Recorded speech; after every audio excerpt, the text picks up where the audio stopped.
চলো আজকে একটা জোস জিনিস বানাই।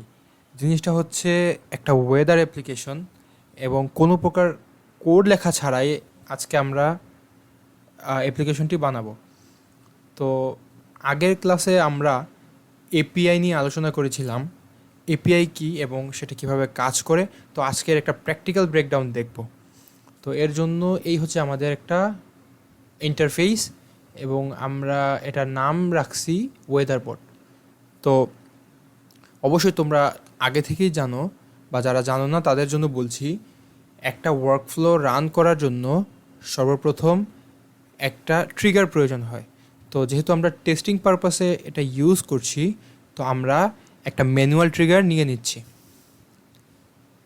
ম্যানুয়াল ট্রিগারের পর আমরা এখন এপিআই কল করব। এপিআই কলিংয়ের জন্য আমরা মূলত একটা অ্যাপ্লিকেশন সিলেক্ট করেছি এবং সেটা হচ্ছে একটা ওয়েদার অ্যাপ, যার নাম হচ্ছে openweathermap.org। তো এই হচ্ছে সেই ইন্টারফেস। এবং তোমরা সকলেই জানো, প্রত্যেকটা অ্যাপ্লিকেশনের যারা পাবলিকলি এপিআই প্রকাশ করে তারা প্রত্যেকেই একটি ডকুমেন্ট রেডি করে, যাতে ইউজারের সুবিধা হয় তাদের এপিআই ইউজ করার জন্য। তো এই হচ্ছে এপিআই ডক্স। তো আজকে এপিআই এর প্র্যাকটিক্যাল ব্রেকডাউনের পাশাপাশি তোমাদের দেখাবো কীভাবে ডকুমেন্টেশন পড়তে হয়। তো এই হচ্ছে ডকুমেন্ট। এবং যেহেতু আমরা অন্য একটা অ্যাপ্লিকেশনের এপিআই কল করব, তার জন্য আমরা N8N-এর ইনবিল্ট একটা নোড রয়েছে, সেটা হচ্ছে HTTP রিকোয়েস্ট। আমরা মূলত অন্য একটা অ্যাপ্লিকেশনে রিকোয়েস্ট পাঠাবো। এই হচ্ছে অ্যাপ্লিকেশনের রিকোয়েস্ট। তো আমরা যদি ইন্টারফেসটা দেখি, প্রথমে এখানে দেখতে পাচ্ছি মেথড। মেথড কয়েক প্রকারের রয়েছে: ডিলেট, গেট, হেড, অপশন, প্যাচ, পোস্ট এবং পুট।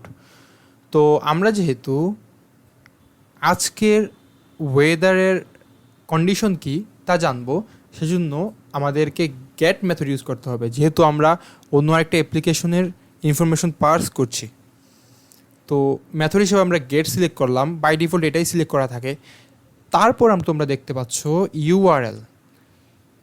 ইউআরএল হচ্ছে বেসিক্যালি আমাদের অ্যাপ্লিকেশনের মধ্যে আমরা যেই অংশের অ্যাক্সেস নিতে চাই সেই অ্যাক্সেস পর্যন্ত পৌঁছানোর একটা গেটওয়ে।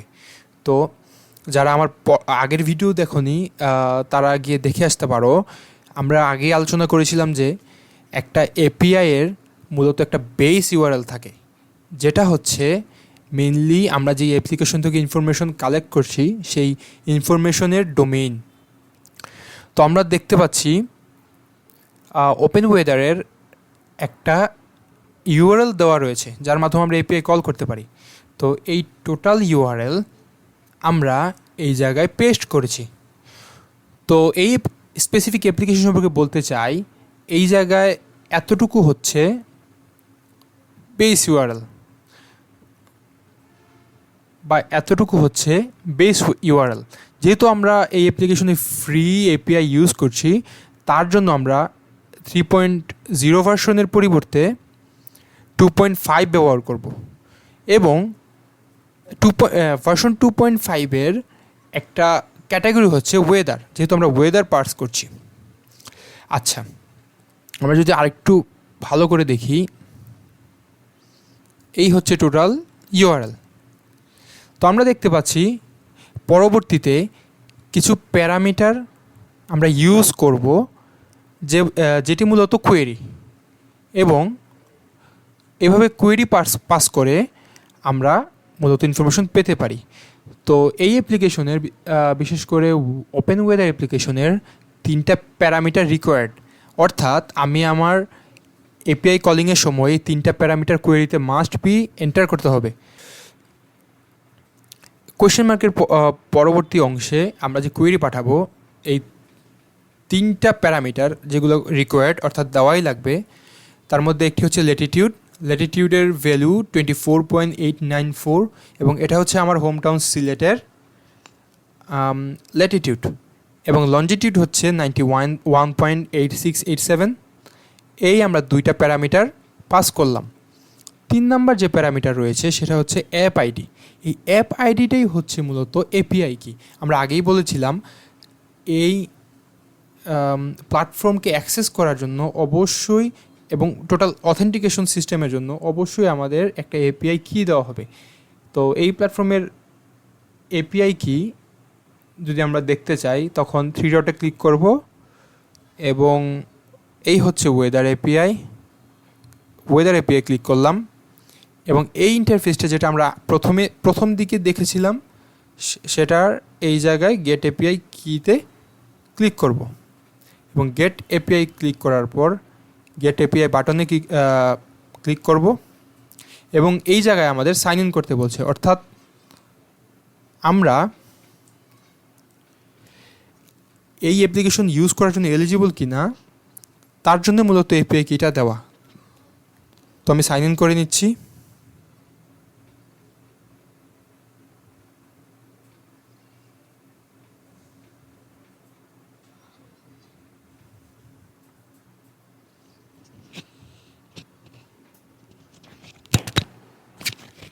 তো দেখতে পাচ্ছি সাইন ইন করার পর আমাদের এইরকম একটা ইন্টারফেসে নিয়ে এসেছে। আসার পর এই হচ্ছে আমাদের এপিআই কি সেকশন। তো তোমরা চাইলে নতুন একটা এপিআই কি জেনারেট করে নিতে পারো নিজেদের প্রয়োজন মতো। লেটস সে তোমরা 5টা ডিফারেন্ট অ্যাপ্লিকেশনের জন্য একই অ্যাপ্লিকেশন অর্থাৎ ওপেন ওয়েদার ইউজ করছো, তো তার জন্য আমরা ডিফারেন্ট নামে ডিফারেন্ট কি জেনারেট করতে পারি। তো একটা বিষয় হচ্ছে এপিআই কি কখনোই কারোর সাথে শেয়ার করা উচিত নয়, কারণ সে তোমার অথেন্টিকেশনের অ্যাক্সেস নিতে পারে। তো তার জন্য আমরা পুরাতন একটা কি নিয়ে নিচ্ছি, নেওয়ার পর আমরা অ্যাপ আইডির জায়গায় শুধু পেস্ট করে দিব। ওকে, এখন যদি আমরা এই টোটাল ওয়ার্কফ্লোটা রান করি তাহলে আমরা দেখতে পাবো আমাদের ওয়ার্কফ্লো রান করার পর আমাদের যে এক্সপেক্টেড আউটপুট আছে সেটা আমরা পেয়ে গেছি এবং সেটা হচ্ছে এখানে কান্ট্রি শো করছে বাংলাদেশ এবং এরিয়ার নাম শো করছে সিলেট এবং এখানে আমরা আরও ইনফরমেশন পাচ্ছি, যেমন টাইম জোন টোটাল কয়টা বাজে, 9টা 10 বাজে এবং আরও ইনফরমেশন দেখা যাচ্ছে। আজকের টেম্পারেচার দেখাচ্ছে 301 কেলভিন এবং ফিলস লাইক 304 কেলভিন। তো এই হচ্ছে টোটাল ইনফরমেশন। চাইলে কিন্তু তুমি তোমার ফ্রেন্ডকে ইনফর্ম করতে পারো জিমেইলের থ্রুতে। তো জিমেইল নোডের স্পেসিফিক কিছু অ্যাকশন রয়েছে, সেটা হচ্ছে প্রথম দিকে আমরা দেখতে পাচ্ছি মেসেজ অপশন বা অ্যাকশন। তো এখান থেকে আমরা সিলেক্ট করবো সেন্ড এ মেসেজ। তো ক্রেডেনশিয়াল সেট করার পর অবশ্যই ক্রেডেনশিয়াল নিয়ে আমি আরেকটা ডিফারেন্ট ভিডিও বানাবো। তো তারপর তুমি কিন্তু তোমার ফ্রেন্ডের ইমেল এখানে এন্টার করতে পারো। সাবজেক্ট হিসেবে লিখতে পারো ওয়েদার রিপোর্ট এবং তুমি চাইলে আজকের ডেট সিলেক্ট করতে পারো। তো তার জন্য আমাদের জেইসন অবজেক্ট লেখা লাগবে, মূলত যেটা কোড, তারপর $সাইন দিয়ে আমরা আজকের ডেট পার্স করব, কিন্তু আজকে কত তারিখ তার জন্য আমাদের একটা ডট ইউজ করতে হবে এবং এর মধ্যে একটা ফাংশন রয়েছে, সেটা হচ্ছে ডে। আজকে 19 তারিখ। চাইলে কাস্টমলি তুমি এই জায়গায় এটা কোন মাস তাও উল্লেখ করতে পারো।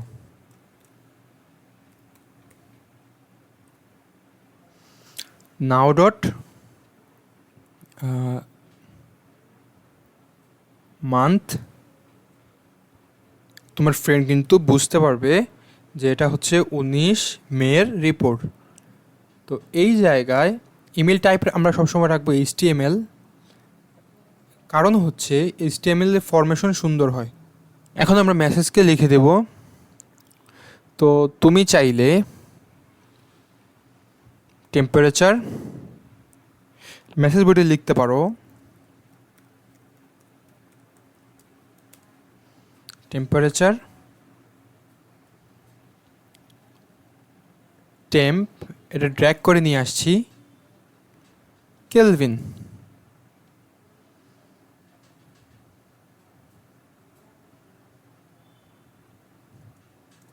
এবং আজকের আকাশ কীরকম, স্কাই কন্ডিশন, তাও উল্লেখ করতে পারো।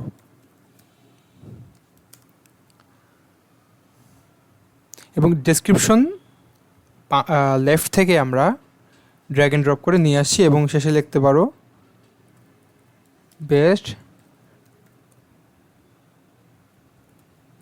রিগার্ডস ইয়োর ফ্রেন্ড,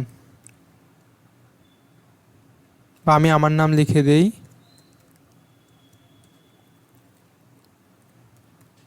এভাবে কিন্তু তুমি তাদের সেন্ড করে দিতে পারো। সেন্ড করার পর তো এই হচ্ছে থ্রেড আইডি।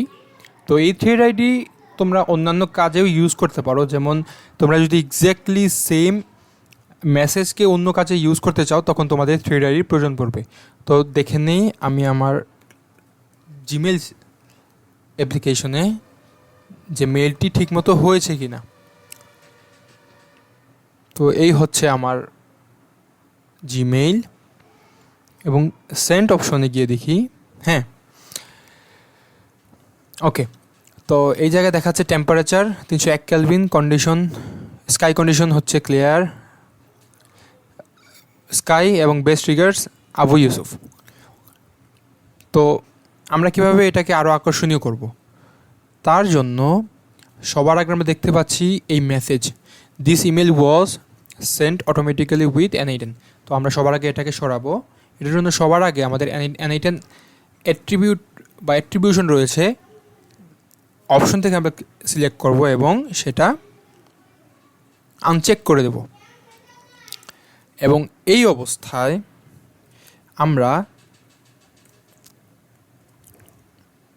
চাইলে HTML ইউজ করতে পারি, যেহেতু আমরা টোটাল ইমেল ফর্ম রেখেছি HTML, যাতে আমাদের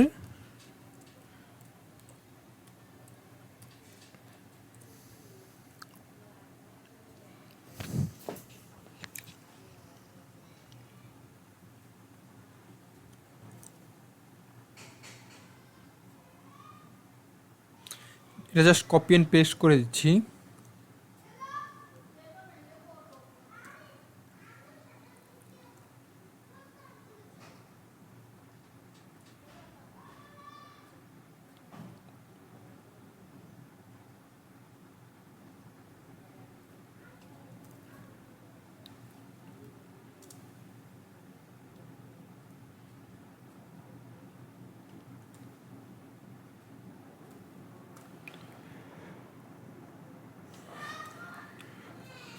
তো ব্র্যাকেট দেওয়ার কারণ হচ্ছে যাতে আমাদের লাইনটা ব্রেক করে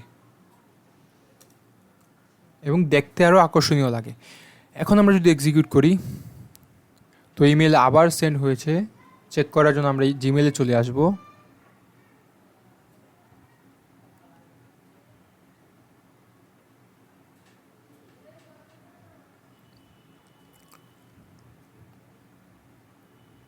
এই দেখো আমাদের এখন ভালো ফর্মে দেখাচ্ছে, কারণ আমরা HTML ট্যাগ ইউজ করেছি। এভাবে তুমিও সহজে একটা ওয়েদার পট বানিয়ে ফেলতে পারো। তো আজকের ভিডিওটা জোস না? যদি ভিডিওটা ভালো লেগে থাকে তাহলে অবশ্যই সাবস্ক্রাইব করবে। আজকের মতো এতটুকুই।